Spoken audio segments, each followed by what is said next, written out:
Hey, what's up everybody? It's Christian with Reaper Discs. Today, I'm out at the Rick and Sylvia Vokes Disc Golf Course in Bowling Green, Kentucky.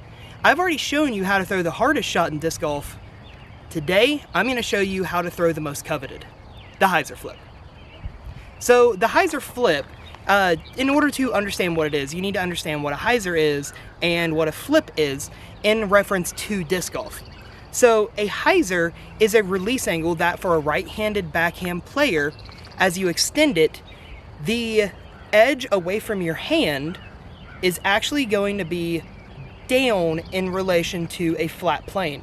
So actually this is universal for any throwing type, as far as forehand, backhand, left, right, doesn't matter.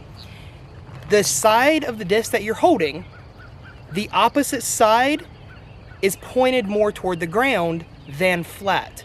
This could also be for a forehand. So that is a hyzer angle and a hyzer release. Now, a flip is whenever something comes out of a hyzer back up to flat or even to a turnover angle. So, putting the two together, a hyzer flip is something that when released with hyzer, flies down the fairway and flips up to flat or even over into an anhyzer or turnover angle. Now there are three main ways that you can throw a hyzer flip. Now, as the hyzer flip differs from a force over or a flex shot, where anyone really can take an overstable disc and wrench over on it with anhyzer and cause it to flex, the flip shot is a lot more fine-tuned. Think of it as the difference between, a raw American muscle, car, where you're going to force over on something just with a lot of power, versus a very fine-tuned exotic supercar. That's what the hyzer flip is. It's a lot prettier and flies a lot nicer. Nothing against the muscle cars, but there's nothing quite as pretty as that flip shot. So there's three main ways to do it. You can either find a disc that naturally is understable enough to where when you release with hyzer, it's going to flip up. Something that is, you can get a more neutral disc or even maybe a slightly overstable disc and overpower it, which means throwing it faster than what it's realistically meant to be thrown in order for the flight numbers to be accurate. In order to learn more about flight numbers, hop on over to the flight number video, also here on Reaper Disc YouTube channel.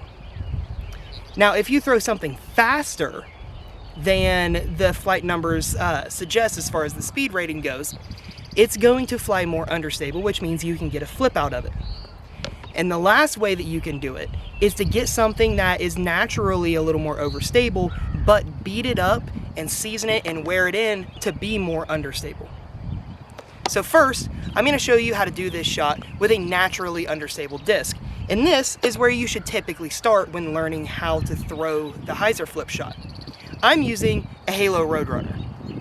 So I'm going to start this off on a decent amount of hyzer and throw it about, a 9 speed, somewhere around there. And the natural understability of the disc, which you can learn more about understable versus overstable in our other video, which you can go check out again on our YouTube channel, it's going to naturally flip up and even get over to a turnover. So let's check it out.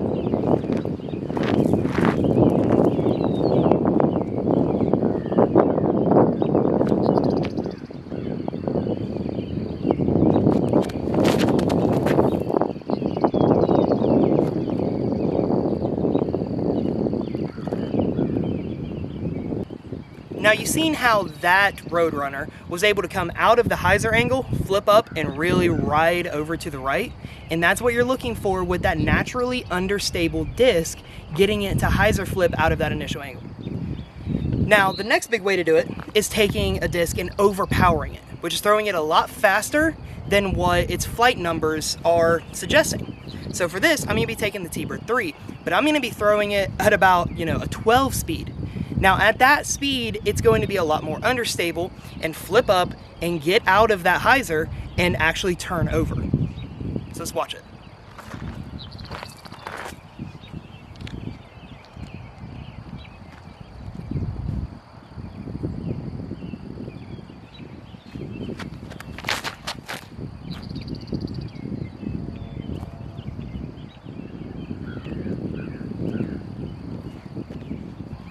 So it didn't actually get all the way to a turnover, but that T-bird did flip all the way up the flat and rode dead straight for a while.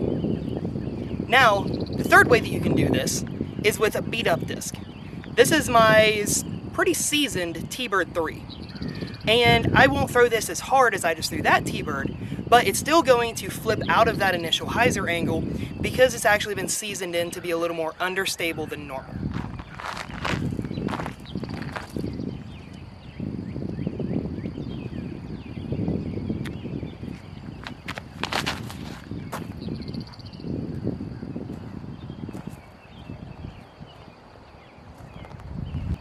Alright, so those are the three main ways you can do this, but there's actually a fourth.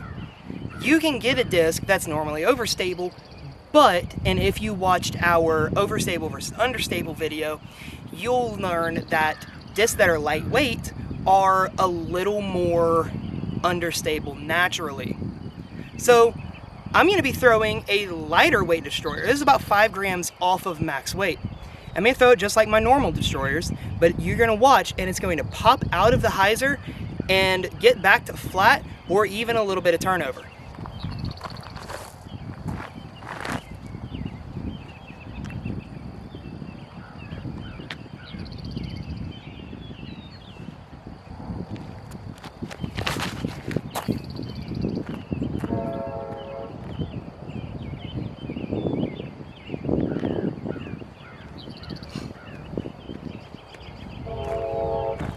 So that one flipped up actually a little more than I really expected it to. And that's because that disc is a little more understable because of the light weight. So as opposed to a force over flex shot, this isn't as consistent. The hyzer flip requires a lot more skill and a lot more practice to be able to be really good at. Where a force over flex shot, you're gonna get pretty well the same result time after time. The hyzer flip is going to have a lot more variables and moving parts. If the wind isn't exactly the same from time to time, your disc might flip more or less depending on if there's wind, the direction. Your release angle is going to really play a part in it. If you just slightly put a little too much hyzer on something, it's not going to get that full flip. It might start, but then it's going to just kind of saw and then fade back again. Versus if you don't put enough hyzer on it, then it's going to flip too much and possibly even turn into a cut roller, which is something you don't want unless it's an intended shot. The other thing is that with this, your disc is always getting worn in, so it's getting a little flippier and a little flippier, which means you always have to be adjusting your release angle to get the same flight. This comes with knowing your disc for a while and having the same disc in your bag for a long time. That way you really learn it. But because of all those moving parts, this is something that requires a lot of practice and a lot of skill in order to be truly proficient and good at. So a few of the big advantages of the hyzer flip shot is you can actually execute tunnel shots really, really well. You can get that hyzer flip and be more comfortable releasing on a hyzer angle or slight hyzer than full flat. Some people, and I know a lot of people that do, whenever they try to release flat, they actually turn it over just a little bit. So they're really trying to exaggerate getting that flat release and end up just turning it over out of the hand. And that isn't, the best thing if you're trying to navigate a really tight wooded hole. A lot of people are more confident being able to release accurately with a little bit of hyzer. So being able to execute the hyzer flip to get down a really tight tunnel is really, really important to be able to do and keep the disc going straight. Another good thing is this can unlock more distance. Having a naturally understable disc that gets up and starts turning over on its own is going to help carry it forward as well. A lot of big distance throwers say that, especially in distance competitions, the longer a disc is holding a turnover without cutting down to the ground and turning into a cut roller, the further it's pushing forward. The moment it starts hyzering, it's losing all of its forward momentum and starting to get back to the left.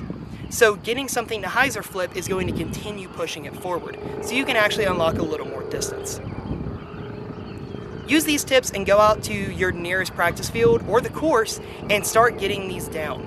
This is an excellent shot to add to your bag and something that is sure to save you strokes down the road. If you like this video, hit the thumbs up and subscribe to the channel. That way you know first whenever we drop brand new content. Follow @ReaperDisc on social media to get up to date on all of our newest releases as well as inventory restocks. If you like the discs that I was throwing, you can find them at reaperdisc.com, or you can click the link in the description of this video. Or if you want to catch some awesome merch, just like the shirt I'm wearing, you can find them there as well. Again, I'm Christian with Reaper Discs, and I'll see you guys in the next video.